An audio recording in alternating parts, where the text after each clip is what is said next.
Hi, and welcome to the Feel Good Always podcast, real stories of love, connection, and remembering who we are. I'm Becky Bradley, and today we're going to be talking about travel, how travel can help us when we're grieving or we're moving through suffering, moving through life's transitions, how it helps us awaken to the deeper truth that we are connected to everything and everyone.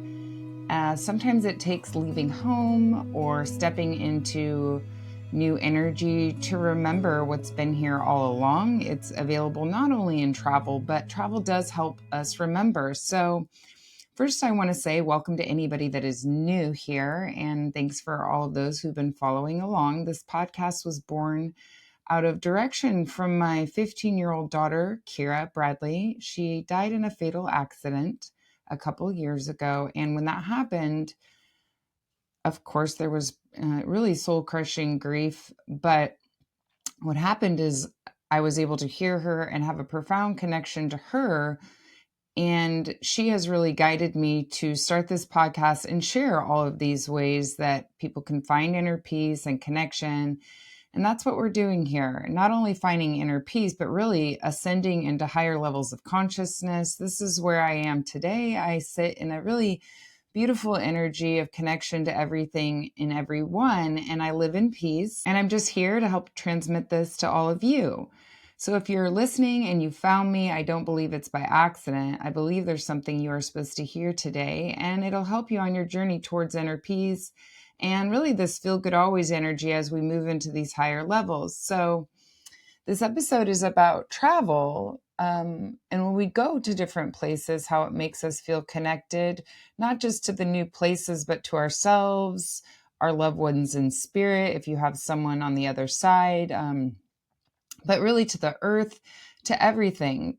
It helps us come into that space and remember this. So lately, I've been reflecting on travel, thinking about how much it is part of my journey. I do believe I have a blueprint. I believe we come here, and I can easily see how travel is helping me now in this position that I sit, where I am really being a guide towards moving into these higher levels of consciousness, and that I'm connecting with many people, not only locally, but really globally.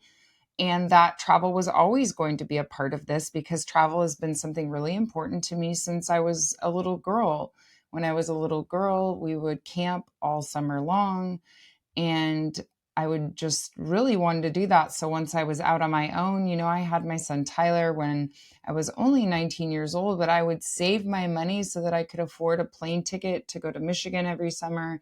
And I would spend several weeks with my grandmother there. So I've always really prioritized travel in my life. It's not that I had this ability to travel as much as I do now always, but I was very intentional about it. And I made it a priority in my life in many ways that puts me in the position I am in today. And that really started like 12 to 13 years ago when Keira and Lila, my younger daughters were younger.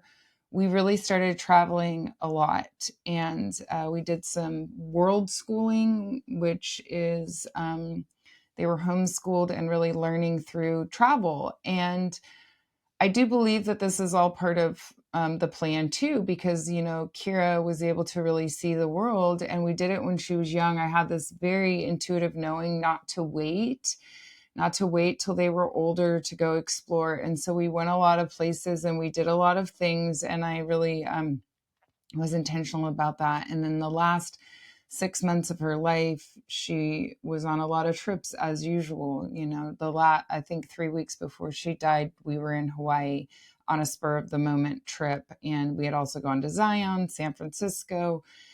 And I think we were really just doing those things together. She was also talking to people, meeting people that I know she was supposed to meet for the work that she is doing today from the other side. So, but I do want to say that after Keira died, I thought, how will I ever travel again? I just thought it was impossible. And I remember kind of searching for podcasts once I had decided to travel for people talking about doing this. So if you are somebody that's grieving and it feels impossible to think about having to travel without that person, your loved one, with you physically, I completely understand. I have been there. I thought my heart would just break wide open going anywhere without Keira. And that doesn't mean that it didn't, but she really led me to start traveling again through a lot of signs, including like literally sending me the money. She kept sending me signs, wanting us to go to Hawaii. I had Hawaii, Hawaii, Hawaii, so many long series of chain of events and signs. And I just kept saying no. And I looked at the prices of Airbnbs, and it was extremely expensive summertime. And I have a big family, so we need a bigger place. And the Airbnb, I think it was $6,500. And I said, no, we're not going, even though I was getting pushed to it. And the next day I opened up my mail and I had a $7,000 check in the mail. It was a mortgage refund from 2012. And I knew Keira had sent the money. It was like, this is what I talk about in previous episodes. I talk about life being an algorithm. My life was showing me what I needed to do next. It was so obvious. It was literally the next day. And so I decided to go, even though I really didn't want to. And a lot of profound things happened on that trip. And so that's what I really want to talk about. I want to talk about how when we go and we travel, we can see the connections. It takes us out of our routine that we have in our life. We can see and feel the signs, the connections, what our lives want to teach us if we're suffering either through grief or divorce or any kind of suffering, getting out of our normal routine so that we can see what the universe wants to show us. That really does help. It really, really does, because you meet new people, you see new things, especially with the signs and connections. Instead of seeing something that is always there and thinking, well, of course that's always there, it's not a sign. It's an opportunity to see things differently because we're not always seeing it, kind of seeing what's running underneath. And so I just got back from Sedona, a wonderful trip to Sedona. That's another place that I've been sent to multiple times. That place holds a beautiful energy. When you go to some places on earth, Egypt, Sedona, Costa Rica, Hawaii, they do hold these vortexes of energy, so that I remember the first time I went after Keira died, I felt an amazing amount of synchronicity. I mean, the second that I landed, I was just getting so many signs. There was just sign after sign after sign. I remember sending texts out to people, and I had hundreds and hundreds of things happening. And so I was just like, wow, this is so amazing. And the land there is so beautiful. And I meet the people. I end up at a drum circle, at the super full moon, like in Sedona. I was just able to kind of listen to where to go next. And the people I met were so wonderful. And I was really brought into this beautiful energy that my body really needed to integrate. And so sometimes we go to these places where the frequency is higher and our bodies can integrate to it. And so I did that. And then I went on again 6 months later. I actually went on February 2nd. So 2/2. And I went again, same thing, a lot of really high energy. And so I just was there. So now I've gone 3 times in 1 year, and there was a lot of synchronicity, but I have really expanded into being able to hold that energy, that it feels very normal to me. It was still a beautiful experience. It's just that when I talk about our human bodies have to acclimate to this energy. And so that's one wonderful thing that has happened, is that I'm really used to it. And so I always say that we have access to all of this no matter where we are, because it comes from within. So I can have this beautiful connection to everything and everyone everywhere I am, but places like Sedona, Costa Rica, whatever place you feel called to go to, those places are going to help you remember this truth that we hold inside. And sometimes it takes, a major loss or a life change that will help you seek and to go to these places. Many people are traveling. I see many women that are going through life changes that are seeking travel, whether it's through a retreat or it's just out on their own. And this travel can become really a form of medicine because we're stepping outside of the routines, the spaces that hold the memories of the past. And we can finally meet ourselves again in the present moment. It brings us to the present moment. Every new landscape, it mirrors back something different, reminding us who we are behind these stories, these roles, these identities, who I think I am as Becky Bradley here as a mom that's running around doing all of these things, stuck in this routine. It helps kind of break that up. So when we travel, when we go places, now I want to say this before I go on, that travel can be getting on a plane and traveling to Hawaii. It can be going to Colorado. It can be going an hour from your house. It can be something that you do just for the day. I live in Northern California, and it could be as easy as, if you're familiar with the area, like for me, I could drive to Nevada City and spend it's only a 45-minute drive, and spend the day there.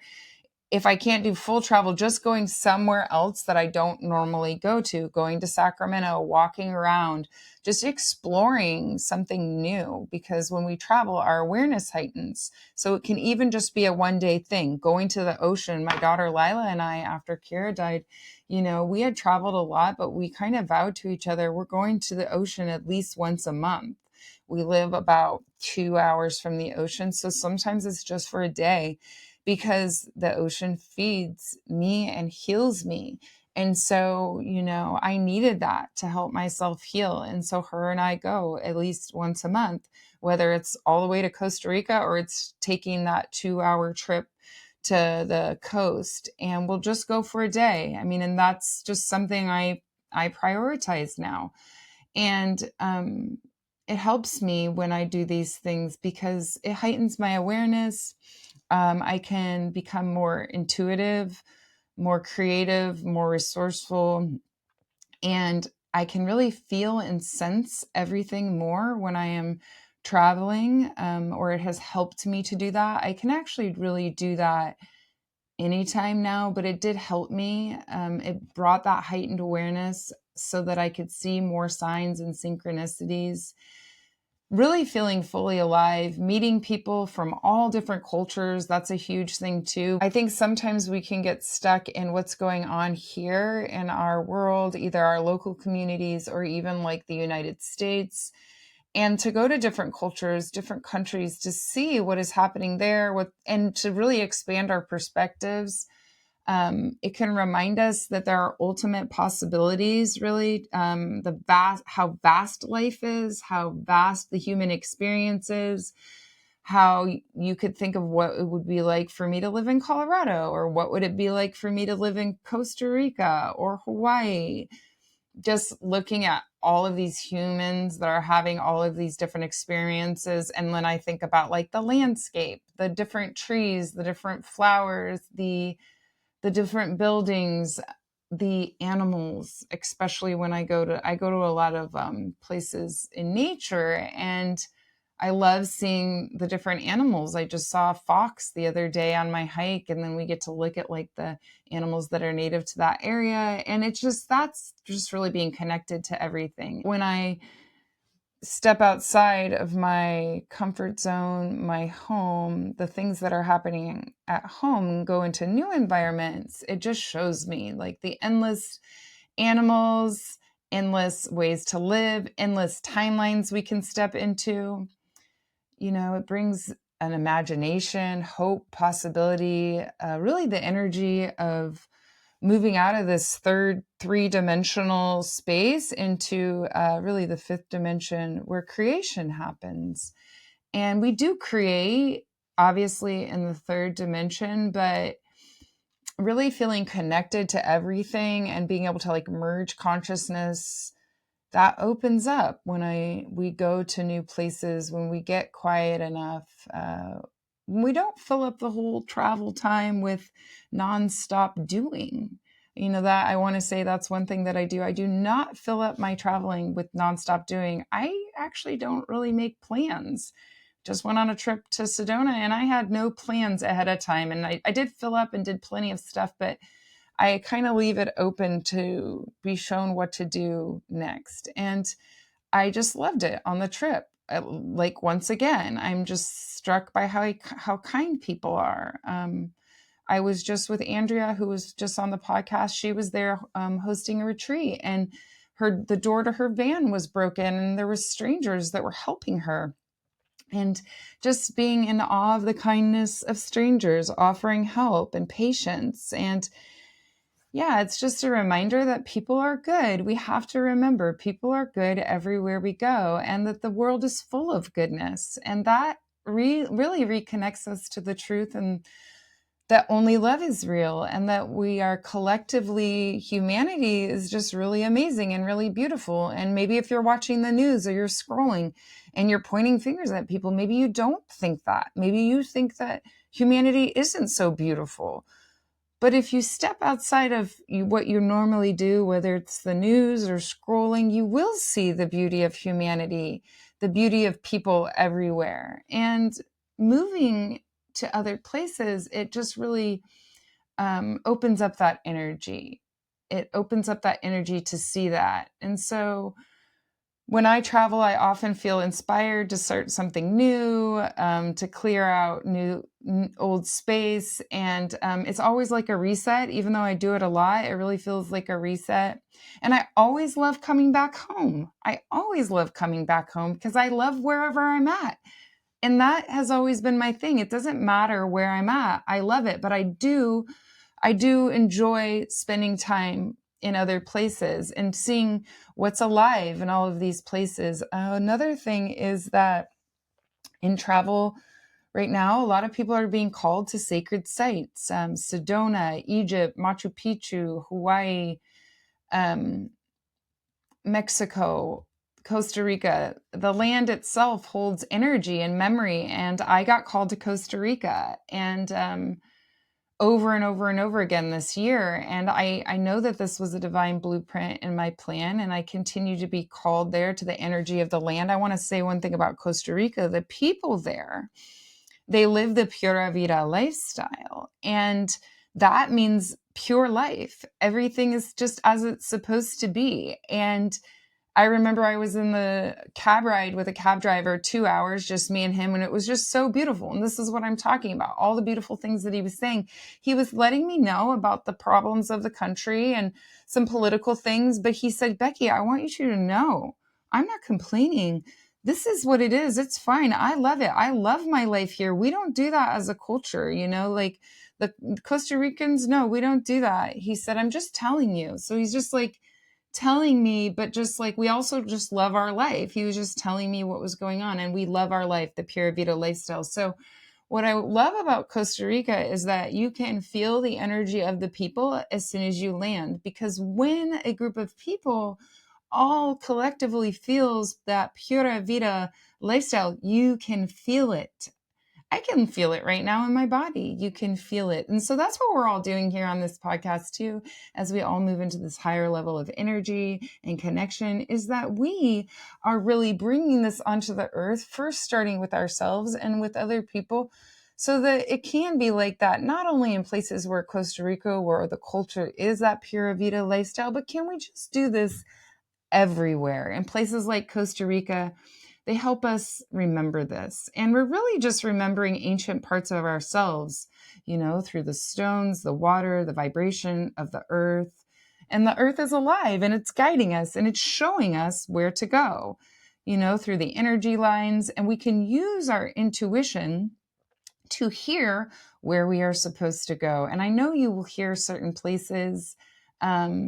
And a lot of the people in my life, we are being moved around right now. We are being asked to go to a lot of places. I have been traveling all over the place. I used to keep track of how many places I went to. Before Keira died, I would keep track. And I was probably gone like 75 days a year, different places, even locally, camping, backpacking, and now I know it's more than that. I stopped keeping track, but I am gone very often, and I can do the podcast. I can do all of these things from where I go, but it's not that I'm going on vacation.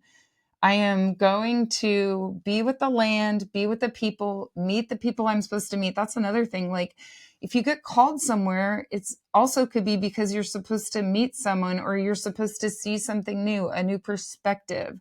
And so I've been called to places this year. I've gone to Sedona and Joshua Tree. I've gone to Phoenix. I've actually gone to Arizona like 3 times.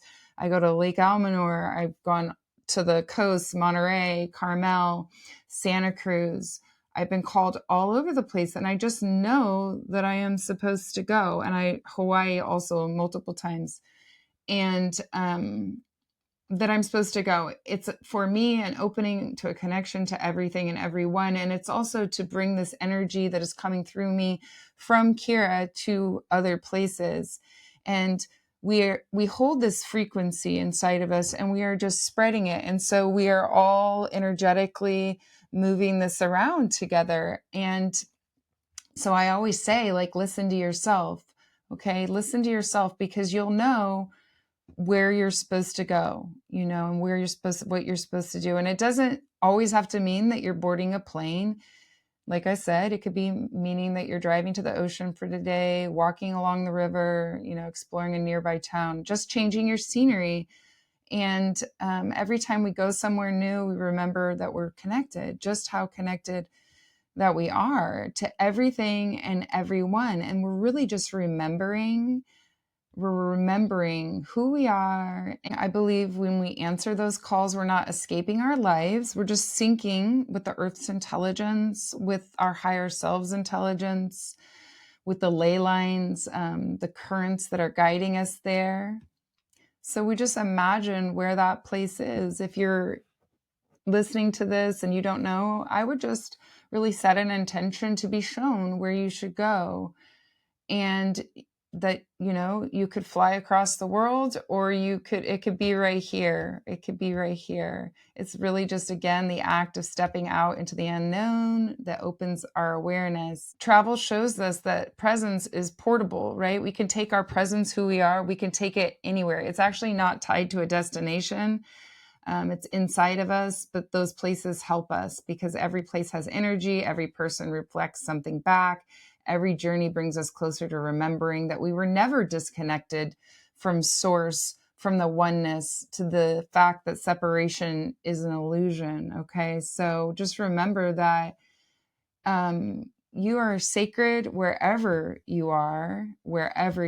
So whether you're walking on red rocks or you're sitting under your favorite tree at home, remember you are part of that same living grid that connects Sedona, Egypt, Hawaii, the stars. You are always in the right place. Always, always, always. I really hope that you enjoyed this today. I'll be talking more about travel because it's a huge part of my journey. And if it's not already a part of your journey, I invite you to entertain it. And if you're already traveling, maybe travel some more. Just listen to yourself, as always. Listen to yourself. Listen to what the universe is trying to tell you. And if you have somebody on the other side, they're always with you wherever you go. And they will show you, they have the ability to maybe show you more when you're out of the regular environment. And speaking of travel and connection, on the next episode, I'm going to be talking to Raina. That's Josiah's mom. And so I talked about Josiah in a previous podcast with Andrea. And of course, he was able to connect with me. He's a beautiful soul on the other side who has been teaching me so much. And so many of those connections came through when I was traveling in Joshua Tree. So that was another connection to travel and how he was able to show me a lot in Joshua Tree. So you don't have to go places to get these connections. He showed me at home also, but I love this beautiful story. And Rena, his mom, shares the incredible wisdom about, herself staying connected beyond the veil, walking through grief and suffering and finding peace and presence and love. So if you haven't already, please go follow the Feel Good Always podcast in the app that you're in. That helps spread this energy. And come connect with us on Instagram at Feel Good Always podcast. I share a lot of signs over there. Until next time, I love you so much. I hope you continue to spread this beautiful energy and feel good always.